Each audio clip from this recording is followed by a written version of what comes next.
दोस्तों JSSC CGL Kota syllabus के अनुसार लेखक के परिचय करने हैं, जिनमें से एक लेखक हमारे आते हैं विश्वनाथ नागर जी, जो सिलेबस के अनुसार हमें करना है। तो हम क्या करते हैं कि इस वीडियो में हम विश्वनाथ नागर जी का जो है कि जीवन परिचय देख लेंगे। इनमें इनका जन्म स्थान, जिससे संबंधित क्वेश्चन पूछे जाते हैं, जन्म स्थान और इन्होंने शिक्षा कहाँ से प्राप्त की थी, इनका जन्म कब हुआ था, इनका माता का नाम क्या था, इनका पिता का नाम क्या था, ये सारी जानकारी हम इस वीडियो के थ्रू करेंगे। और लास्ट में क्या करेंगे, इनसे जो आपका पॉसिबल आपका एमसीक्यू बनाए जा सकते हैं, वो उन एमसीक्यू को भी इनसे रिलेटेड आपका जो जीवन परिचय से बनाए जा सकते हैं वो सारे भी कर लेंगे। ठीक है, तो हम क्या करते हैं, जीवन परिचय इनकी स्टार्ट करते हैं अब। ठीक है, खोटा सी साहित्य छायावादी प्रवृत्ति कवि रूपे जानल जाए, जकर नाम कवि विश्वनाथ नागर का जन्म 7 जनवरी 1939 ईस्वी धनबाद जिला मुदा एगो गाँव किसान परिवार हेल है। क्या बोला जा रहा है कि जो है ना कि खोटा साहित्य में छायावादी प्रवृत्ति के कवि के रूप में जिनका नाम जाना जाता है, उनका आपका विश्वनाथ नागर जी हैं। और इनका जन्म कब हुआ था, तो 7 जनवरी 1939 ईस्वी को हुआ था। तो जन्म हमें याद रखना है कब हुआ था, आपका 7 जनवरी 1939 ईस्वी को हुआ था।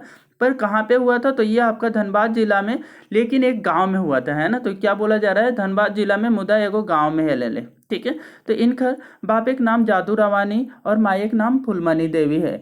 क्या बोला जा रहा है, इनके पिता का नाम क्या है, जादू रवानी। तो पिता का नाम और माता का नाम दोनों ही बहुत ही इंपॉर्टेंट है एग्जाम पॉइंट ऑफ व्यू से। तो हमें याद रखना है कि इनके पिता का नाम क्या होता है, जादू रवानी, और इनकी माता का नाम आपका फुलमनी देवी होता है। ठीक है, शिक्षा इनकर शिक्षा इंटर तक है ले। इनकी जो पढ़ाई है कहाँ तक इन्होंने की है, इंटर तक किए हैं। उसके बाद में ये कोनो नौकरी पेशा ना करके खेती बाड़ी काम में करे लागला। अब क्या है कि ये जो है ना कुछ बोलेंगे नौकरी पेशा ना करके वो क्या करने लगे हैं, खेती बाड़ी का काम करने लगे थे। और खोटा साहित्यिक योगदान, अब देखते हैं कि क्या करते हैं। ये तो अपना जो है कि प्रोफेशन क्या करते हैं, तो खेती बाड़ी करते हैं, उसके साथ में है ना खोटा में ही भी ये लिखने का काम करते हैं। तो खोटा साहित्य लिखा करते थे। तो खोटा साहित्य में इनका क्या क्या योगदान है, इनकी क्या क्या रचनाएं हैं, वो हम यहाँ पे देख लेते हैं। ठीक है, तो क्या बोला जा रहा है कि करीब 1960 ईस्वी में के आसपास से खोटा जगते आयल था। क्या बोला जा रहा है, 1960 के आसपास में विश्वनाथ नागर जी है ना, वो खोटा में लिखने का काम करना स्टार्ट किए थे, मतलब खोटा के जगत में इंटर किए थे।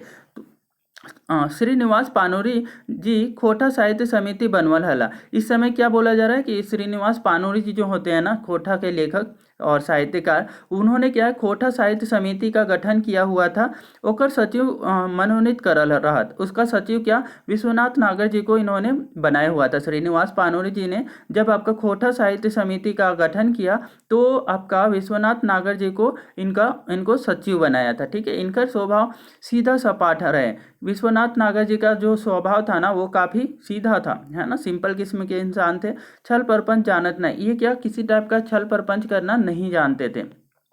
कृति देखते हैं तो इनकी जो कृति मतलब कि रचनाएं, इन्होंने क्या क्या है कि रचनाएं की हुई है, कौन कौन सी चीज़ें लिखी हुई हैं, वो कृति के तहत आती है। तो कृति में देख लेते हैं, रांगा लाठी एक गीत संग्रह है जो इन्होंने लिखा हुआ है। विश्वनाथ नागर जी का लिखा हुआ आपका रांगा लाठी है, जो एक गीत संग्रह है। तो पूछा जाता है कि रांगा लाठी किनका लिखा हुआ है, तो याद रखना है कि यह हमारा विश्वनाथ नागर जी का लिखा हुआ है। और ये क्या चीज़ है, तो कविता संग्रह है, कहानी संग्रह है, या फिर गीत संग्रह है। इस टाइप से आपके क्वेश्चंस बनाए जाते हैं। तो हमें याद रखना है कि रांगा लाठी क्या है, एक गीत संग्रह है।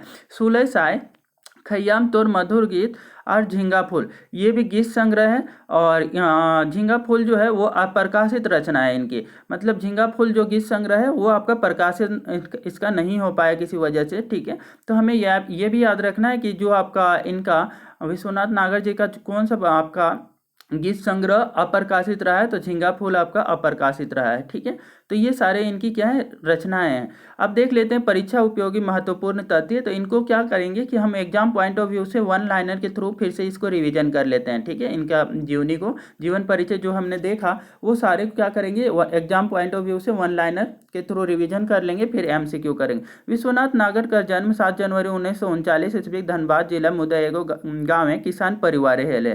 तो यहाँ पे बोला जा रहा है कि इनका जन्म कब हुआ था, 7 जनवरी 1939 ईस्वी को। कहाँ पे हुआ था, तो धनबाद जिला में, लेकिन कहाँ, एक किसान के परिवार में। तो हमें याद रखना है कैसे परिवार में इनका जन्म हुआ था, तो किसान के परिवार में इनका जन्म हुआ था। ठीक है, तो इनका बाप एक नाम जादू रवानी और माँ एक नाम फुलमनी देवी है। इनके पिता का नाम क्या था, जादू रवानी था, और इनकी माता का नाम आपका फुलमनी देवी था। ठीक है, अब है इनका शिक्षा इंटर तक है। ले इनकी जो पढ़ाई है ना, कहाँ तक इन्होंने कंप्लीट की है, तो इंटर तक इन्होंने पढ़ाई की है। ये कोनो नौकरी पेशा नहीं करके खेती बाड़ी काम कर रहा था। क्या बोला जा रहा है कि ये कोई नौकरी पेशा नहीं करते हैं। तो कौन सा क्वेश्चन बनाया जाएगा कि कौन से इनमें से कौन सा लेखक जो है कोई नौकरी पेशा ना करके वो खेती बाड़ी का काम करने का काम करते थे, तो ये हमारा विश्वनाथ नागर जी थे। ठीक है, 1960 के ईस्वी के आसपास में खोटा जगते आयल रहा। तो क्या बोला जा रहा है, ये जो है ना 1960 की ईस्वी के आसपास में ना खोटा के जगत में इनका जो है एंट्री हुआ था, मतलब कि उसमें प्रवेश किए थे और लिखना स्टार्ट किए थे। तो ये बोला जा सकता है ना। तो 1960 ईस्वी में तो ये भी क्वेश्चन बनाया जा सकता है कि जो है विश्वनाथ नागर जी कब आपका खोटा जगत में प्रवेश किए थे, तो 1960 ईस्वी में। ठीक है, जखन श्रीनिवास पानोरी जी खोटा समिति बनवल हला, विश्वनाथ नागर जी के सचिव मनोनीत करल रहत। क्या बोला जा रहा है, जब आपका श्रीनिवास पानोरी जी जो है ना खोटा साहित्य समिति का गठन किए हुए थे, तो ये जो है विश्वनाथ नागर जी को क्या बनाए थे, सचिव बनाया था उसका। ठीक है, अब देखते हैं इनका आगे की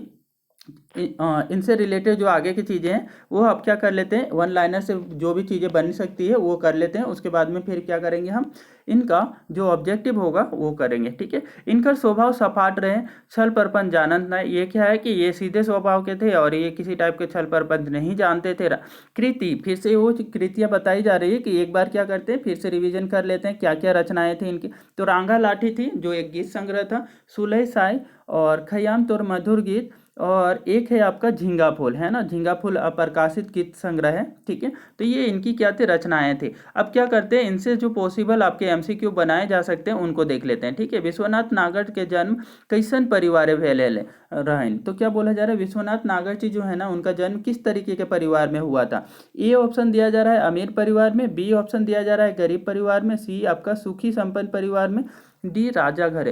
कैसा परिवार में इनका जन्म हुआ था, तो किसान परिवार में हुआ था। और जो किसान परिवार होते हैं वो नॉर्मली कैसे परिवार होते हैं, तो गरीब परिवार होते हैं। तो ये कौन सा ऑप्शन सही होगा आपका यहाँ पे, बी नंबर। ठीक है, इसके बाद में देखते हैं विश्वनाथ नागर के जन्म कौन बच्छर भेल रहन। इनका जन्म कौन ईस्वी में हुआ था, तो ये हमें बताना है। ए नंबर बोल रहा है 7 जनवरी 1939 ईस्वी को, बी बोल रहा है कि 8 जनवरी 1940 ईस्वी को, सी आपका 9 जनवरी 1942, डी कोई नहीं। तो इनमें से कौन सा ऑप्शन करेक्ट होगा, क्यों कौन से ईस्वी में इनका जन्म हुआ था, तो ये 7 जनवरी 1939 ईस्वी, ए नंबर ऑप्शन सही है।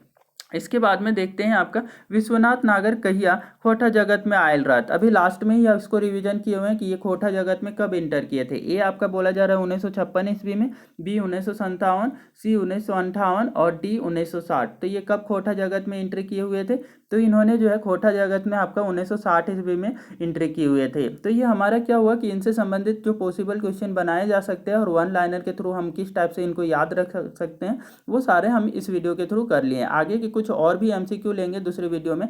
ठीक है, और इस टाइप के जो है ना कि छोटे छोटे और फास्ट मोड पे हम क्या किए हैं, सारा जीवन परिचय एक एक करके बाकी के जो लेखक हैं उनका भी कर रहे हैं। तो आप क्या कर सकते हैं, प्लेलिस्ट पे जा करके उनको बाकी के लेखक के जीवन परिचय भी इसी तरीके से फास्ट और जल्दी से कवर कर सकते हैं, जो एग्जाम के टाइम पे आपका जल्दी रिवीजन फास्ट रिवीजन के लिए बहुत ही इंपॉर्टेंट हो जाता है।